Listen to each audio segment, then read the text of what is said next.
Greetings and welcome to Trade Signal. You're watching Introducing Lync Server 2013. In this video presentation, we're going to be taking a look at Microsoft Lync Server 2013 features. Lync Server 2013 is a unified communications platform that allows us to communicate using various modalities of communication. In this lesson, we're going to introduce the various functions of Microsoft Lync Server and the individual features supported by each of them. We're going to be taking a look at instant messaging and presence, persistent chat, conferencing, and enterprise voice or voice over IP. We're also going to introduce the various editions of Microsoft Lync Server, Standard and Enterprise Edition. We're going to look at the Microsoft Lync Server roles, and we'll wrap it up with an overview of some examples of topologies. The first function of Microsoft Lync Server 2013 that we're going to be looking at is instant messaging and presence. I understand that most people probably don't need much of an introduction to what instant messaging and presence is, but what we're going to do is take a look at the various features provided by Microsoft Lync. Let's take a look. Instant messaging has become extremely popular, both in personal use and in business environments. Instant messaging provides an extremely efficient and effective form of communication. When we install Microsoft Lync Server at Carve Rock Fitness, whether we install the Standard Edition or the Enterprise Edition, instant messaging and presence are both enabled by default with Lync. So as a result, if we enable clients, they will be able to use IM and P instant messaging and presence. The ability to use instant messaging and presence can be disabled. So when we first deploy Microsoft Lync Server, we have the ability to use instant messaging and presence internally. Microsoft Lync also supports public instant messaging connectivity provisioning, or what we call PIC interoperability. If you want to set up instant messaging beyond the borders of your company, we have to go through something called a PIC provisioning process. And there's a guide that you can download from Microsoft which explains the process that you have to go through. But what this allows me to do is to set up connectivity with external providers such as AOL, Yahoo, and MSN. For AOL and Yahoo, this allows me instant messaging and presence integration. For MSN, it also allows me audio and video peer-to-peer connectivity as well. Microsoft Lync Server also supports integration with XMPP-based providers, the Extensible Messaging and Presence Protocol support with providers such as Google Talk. One of the nice features that we have with Lync Server 2013 is that the XMPP support is now built into our edge servers and our front-end servers. So you don't have to get a hold of an XMPP gateway like we had to do with Lync Server 2010. One of the things that I really like about instant messaging is not only can you send somebody a quick message and get a hold of them quickly, but it also allows me to see somebody's availability and their willingness to communicate. Your Microsoft Lync client has predefined presence states, but we can also create custom presence states also. Your contact's availability will be identified by various color codes, like for example green when you're available, or red when we're busy or in a meeting. We also have yellow that indicates that we'll be right back, or that we're inactive or away from our PC and the machine has become idle. With Microsoft Exchange integration, our availability can also be reflected based upon our schedule on the Microsoft Exchange server side. So your Microsoft Lync client presence can automatically update based upon your schedule in Microsoft Exchange. So as an example of this, if I have a meeting currently scheduled inside of Outlook, my status can update to reflect that I'm in a meeting. Or if I'm currently engaged in an audio or video call, my status can indicate that I'm busy or that I'm in a call. But as you would expect, you can also toggle your presence state as well, so you can control this if you choose to. Let's take a look at another function provided by our Microsoft Lync Server with persistent chat. When you're defining your topology with the topology builder, we can define this brand new server role called the persistent chat server. The persistent chat server role is a brand new role with Lync 2013. We didn't have this role back with Lync Server 2010. In Lync Server 2010, we had the group chat server, which was treated as a third-party trusted application by Lync. Well, it's now a full-blown server role. Once we've deployed the persistent chat server at Carve Rock Fitness, we're going to be able to create, administer, and participate in multi-party conversations. The chat rooms are going to provide another forum for your clients to be able to communicate on the network. So it's going to be able to improve communication and also provide feedback on certain topics that we define. One of the big benefits that we have with persistent chat is that conversations persist over an extended period of time, so the end users can participate in the conversation when it's convenient for them. If somebody posted an entry inside of the chat room earlier today, when I connect into the chat room later on this evening, I'll be able to see that entry and I can respond to it at my convenience. If you're wondering how to participate in persistent chat, that functionality is now provided right inside of the Lync Server 2013 client. So now not only can we use the Lync client for instant messaging and presence, audio and video, collaboration, app sharing, and desktop sharing, we now have the persistent chat functionality built into the client also. Not only is the persistent chat integrated into your Lync client-side software, it's also integrated in my administrative consoles. With the prior version of Group Chat, we had a Group Chat admin tool. Well, we now use the control panel or the Lync Server Management Shell. And when it came to integrating configuration settings into your chat server, we used to use the Group Chat configuration tool, but now we have our topology builder.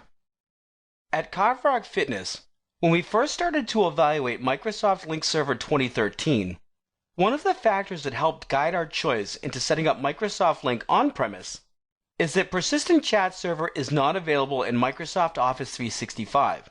It's available only to on-premise Lync 2013 customers. Now that we've had an overview of instant messaging and persistent chat, let's take a look at conferencing. Microsoft Lync Server supports peer-to-peer audio and peer-to-peer video. When we get to 3 or more parties participating in an audio or video session, that falls into the category called conferencing. With Lync Server 2013, we can deploy audio and video conferencing. We also have the ability to deploy application and desktop sharing. So while participating in a web conference, we could share out our applications or our desktop if we chose to. When you schedule an online meeting, a web conference, we can also use whiteboards. We have support for peer-to-peer file transfers, as well as uploading files into a meeting. We typically call that a handout. We also have the ability to poll the individuals participating in an online meeting. You have the ability to schedule meetings inside of Microsoft Office Outlook or possibly coming in through Outlook web app. When you schedule your meeting, the meeting request will typically get sent out with a meetings join URL that your clients click on to join into the meeting. Microsoft Lync Server 2013 now has a web-based client that includes audio and video integration built right into it. With Microsoft Lync Server 2010, we used to have a web-based client, but it didn't have the audio or video built into it. So we had a downloadable client called the Lync 2010 Attendee, which did have the audio and video. Well, since Microsoft has included the audio and video in the web-based client, we don't have a new version of the Lync Attendee. It's been decommissioned with Lync Server 2013. Another new feature that we have is embedded media inside of PowerPoint. We can now play a video file with audio embedded inside of a PowerPoint presentation inside of my Lync meeting. When we look at the video presentation for a meeting, we now have support for high-definition video, resolution up to 1270 by 720. And for environments that don't have the bandwidth, we can use lower-level resolution through VGA, 640 by 480.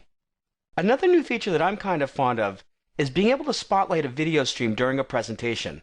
So if you're the presenter or an organizer, you now have the ability to select a video stream from a participant inside of the meetings list, and you can designate that video stream as the focus for everybody inside of the meeting. Another feature provided by Microsoft Lync Server is Voice over IP. Clients that have been UC enabled within your Lync environment have the ability to make peer-to-peer audio calls using real-time audio. So even if your company is using another Voice over IP solution, Lync can still be used for peer-to-peer calling between the clients within your organization. If you want to use Microsoft Lync Server as your full Voice over IP solution, then you would deploy a feature called Enterprise Voice. In order to use Enterprise Voice, your Exchange server functions as your backend for your voicemail storage. It also functions as your auto attendant for incoming calls. The Microsoft Lync server environment can also coexist with PBX environments. It can interoperate with IP-based PBXs directly. It can also interoperate with a legacy PBX going through an IP-based gateway. If a call comes into your Microsoft Lync environment for a client that's been unified messaging enabled, if the client doesn't answer the call can be routed over to the Microsoft Exchange Unified Messaging Server. The Unified Messaging Server can play an audio prompt, record a voicemail, and submit it for delivery over to your mailbox so you as a client can receive your voicemail.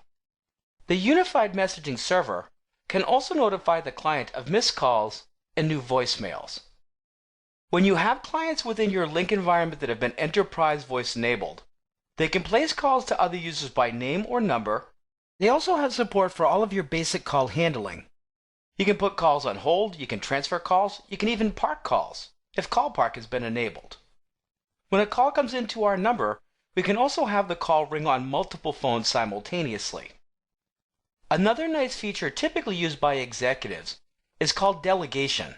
A delegate can answer calls on another person's behalf, they can make calls on somebody's behalf, and they can also possibly schedule meetings for another individual. The Lync server environment also handles automated call distribution through the Response Group application. It's a departmental automated call distribution built right into Microsoft Lync. It's an extension of Enterprise Voice. With real-time audio calls going across our WAN links, bandwidth is always a concern to us. Microsoft Lync Server has a built-in bandwidth management feature called Call Admission Control. Call Admission Control allows us to define bandwidth limitations on WAN links that can be used for real-time audio or real-time video, either on a per-session basis or on a total aggregate basis. So if a user tries to place a call across the WAN link and there's not enough bandwidth to support that call because we've maxed out our limit, we can have that call get rerouted out through our PSTN lines or possibly out through our edge servers. For some of the remote offices at Covrock Fitness, we're thinking about using survivable branch appliances. A survivable branch appliance provides enterprise voice resiliency in the case that your WAN link over to your centralized telephony environment goes down. A survivable branch appliance is a device that you purchase from a qualified vendor, and you would set it up with local connectivity through either a PSTN connection or a SIP trunk. So if your connection over to the central telephony environment does happen to go down, like in our case, the connection over to Phoenix or Scottsdale, the clients can still make and receive phone calls through their local SBA. Now that we've had an overview of the functionality provided by Microsoft Lync Server, let's take a look at the different versions of Microsoft Lync and the different roles that we deploy within our Lync environment. When discussing Microsoft Lync Server 2013 editions, you're going to hear Standard and Enterprise Edition terminology being thrown around. Both of the editions of Microsoft Lync Server will support all of the forms of communication, including Enterprise Voice. The Enterprise Edition of the product is typically a better choice for organizations that require high availability or organizations that have more users. When you're defining your topology for Microsoft Lync deployments inside of your topology builder, once you've defined your sites, you then define the pools underneath your sites. And when you define a pool, you can either have the Standard or an Enterprise Edition pool.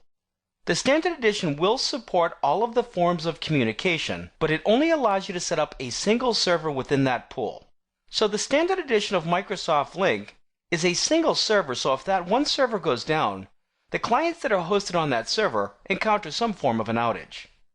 Now, we're not going to go into all the details on high availability and all the different choices you have at this point. The key point you want to pick up here is that with the Standard Edition of Microsoft Lync Server, you have a single server working all by itself. And that Standard Edition server also has local copy of SQL Server on it, which is hosting the databases for Microsoft Lync. Because it's only a single server, it doesn't provide high availability, and it's not very scalable, up to 5,000 users maximum. Now, the Enterprise Edition of Microsoft Lync Server, on the other hand, allows you to set up multiple servers in a pool. It's kind of like an array of servers that work together supporting common users. These servers have the ability to run applications across the pool, So if one of your servers goes down, the other servers in the pool can still service your clients and run the applications for the pool. If you set up an Enterprise Edition pool, it does require a back-end SQL server to host your Lync database content. An Enterprise Edition pool is scalable up to 80,000 clients. So not only does this provide high availability, it also provides much more scalability. While you're designing your Microsoft Lync Server 2013 environment, a great place to start off is using the Lync Server 2013 planning tool. You provide information into the planning tool, and the planning tool will provide you with some guidelines on how to set up your environment, including information like the number of servers required in your pools, and it also provides you with information regarding DNS certificates in your firewalls. Based upon the information that you provide into the planning tool, it will give you information regarding what you'll require for roles on your network and how many servers running the different roles. Let's take a look at what some of the server roles are. The first couple of roles we have should be just a review. The Standard Edition server is a server that we set up in a pool. It's used for small organizations or pilot deployments. All of your Lync 2013 server roles and your databases are all on a single server, and it doesn't provide high availability, and it has a limit of up to 5,000 users. With your Enterprise Edition front-end servers, we have the ability to support larger organizations that scale beyond 5,000 users per pool. When you're setting up servers in a front-end pool, it requires that you have a back-end server role, which is your Microsoft SQL server, which hosts your SQL databases. Whether you have the Standard Edition or the Enterprise Edition pools deployed in your environment, they both handle user authentication and registration. Your front-end pool will also provide the presence information and contact card exchange for your clients. The front-end pool runs your web components, which supports a lot of your web-based applications, such as your web scheduler or the Join Launcher, which is used when you go to join into a meeting. If you have enabled archiving and monitoring, that's now co-located on your front-end pool, so we don't use dedicated servers for that anymore like we did with Lync 2010. Your applications are also hosted on your front-end pools, such as your conferencing and the automated call distribution provided through the Response Group application. If you've deployed web conferencing, PSTN dial-in conferencing, and audio-video conferencing, that's also hosted on your front-end pool as well. Let's take a look at the Edge server. Another very important role in our Lync infrastructure is called the Edge server. The Edge server is a server that exists out in your DMZ, and it's typically installed on a standalone or workgroup-based machine. The Edge server provides connectivity between your internal Lync environment and the Internet. The Edge server provides connectivity for federated partners. It also provides connectivity for public instant messaging, for integration with instant messaging providers such as AOL or Yahoo or MSN. The Edge server also allows clients that have been invited to a conference to connect in from the Internet. So when you invite somebody from outside of your organization to participate in a conference, they're typically connecting in through a reverse proxy server and our Edge server. The Edge server also plays a role in the mobility services, which provide Lync services down to your mobile clients through the Edge. And our next server role is called the mediation server.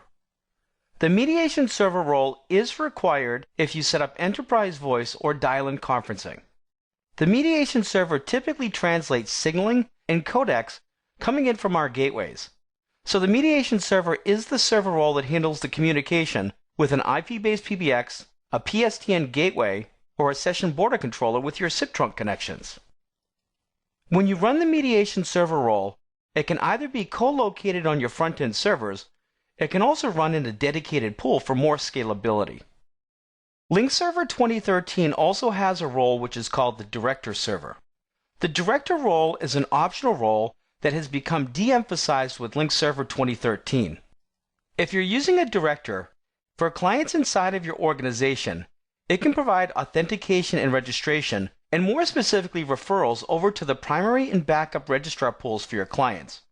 So when a client goes to register and authenticate, and they contact a registrar running on the Director server, the Director server provides that client with information on where the client is homed and where the client's backup registrar pool is located. The Director role also provides a next hop for traffic coming in across the DMZ, more specifically for SIP traffic coming across your Edge server and web traffic coming across your reverse proxy. The Director server can pre-authenticate client requests coming in from the Internet before the traffic makes it over to the front-end pool, so it provides another layer of security against denial of service attacks. Microsoft Lync 2013 also has the persistent chat server roles. The persistent chat server roles allow us to maintain chat conversations over extended periods of time. It allows us to host chat rooms. With the persistent chat service, we have the front-end server which runs the persistent chat service. You've got the back-end server which stores your chat history data. And if you deploy it, we also have the optional persistent chat compliance back-end server which is used for compliance purposes. If you're deploying the standard edition of Microsoft Lync Server, the persistent chat can be located on the standard edition. The enterprise edition, it's not supported. You've got to use a separate server for your persistent chat server. So the persistent chat front-end server cannot be co-located with the enterprise edition front-end server. One more quick note before we leave this topic.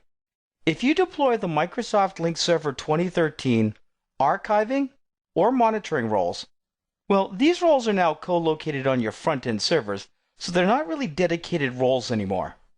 The archiving allows me to capture instant messaging and conferencing data, and the monitoring servers allow me to capture call detail records and quality of experience metrics information in regards to the quality of communication on the network for the various forms of communication. So instead of setting up dedicated servers for these roles now, it's now handled by your front-end servers participating in your pool. Before we wrap up this video, let's take a look at a couple of different topologies, one with the Standard Edition and another with the Enterprise Edition of Lync Server 2013. In our first example of a topology, we have a reference topology without high availability. You'll find this diagram out at TechNet, and it's typically labeled reference topology with limited high availability. I've relabeled it without high availability because it's the Standard Edition of Microsoft Lync Server. You'll notice that I have a central site, and towards the center of the diagram here, I have a single Standard Edition server running all of my Lync functionality on that one box. So if that server were to go down, my Microsoft Lync functionality would not be provided by any other servers. You'll also notice that across the WAN link, out at my corporate branch office, I've got a survivable branch appliance. So for enterprise voice, if this WAN link were to go down, the clients out at that branch site would still be able to make and receive phone calls through their local PSTN connection. On the left portion of the diagram, I also have my DMZ, and it looks like we're using an edge server and a reverse proxy, so that we have connectivity out onto the internet for things such as public instant messaging connectivity. We have connectivity for federation relationships, for mobility support, and we could also allow clients to connect in for our conferences. In the second diagram, we have another reference topology, and this one is providing high availability. Once again, this is a diagram that you'll find readily available out at TechNet. You'll notice in the diagram that now instead of having a single server, I now have a pool of front-end servers, and it appears as though we're using DNS-based load balancing for our SIP traffic and our media streaming traffic. If you're using DNS-based load balancing, you still have to use hardware-based load balancing for your web traffic. You can also see on the back end I have a couple of SQL servers. With Lync Server 2013 to provide higher levels of availability, we can now use SQL mirroring. In this diagram, we also have some dedicated pools, the audio-video conferencing pool and the co-located monitoring server and archiving servers. Well, for the sake of the diagram, they've expanded these out, but these now run co-located on your front-end servers. Here you can see that I have my mediation server pool, and the mediation server pool can either be co-located on the front-end servers or they can be dedicated. In this case, it looks like we're using dedicated mediation servers for handling the connectivity over to our SIP trunk. The mediation server handles intercommunication with PSTN gateways, IP-based PBXs, and in the case of your SIP trunk, with your session border controller. Another important point to note in the diagram is that when you're setting up the Enterprise Edition of Microsoft Lync Server, it does require a file share that your front-end pool is going to use to maintain application content that is accessible to all of the servers participating in that front-end pool. We typically want to make that file share highly available to those front-end servers. Well, that's the end of the presentation. I hope you've enjoyed it. We'll see you in the next video.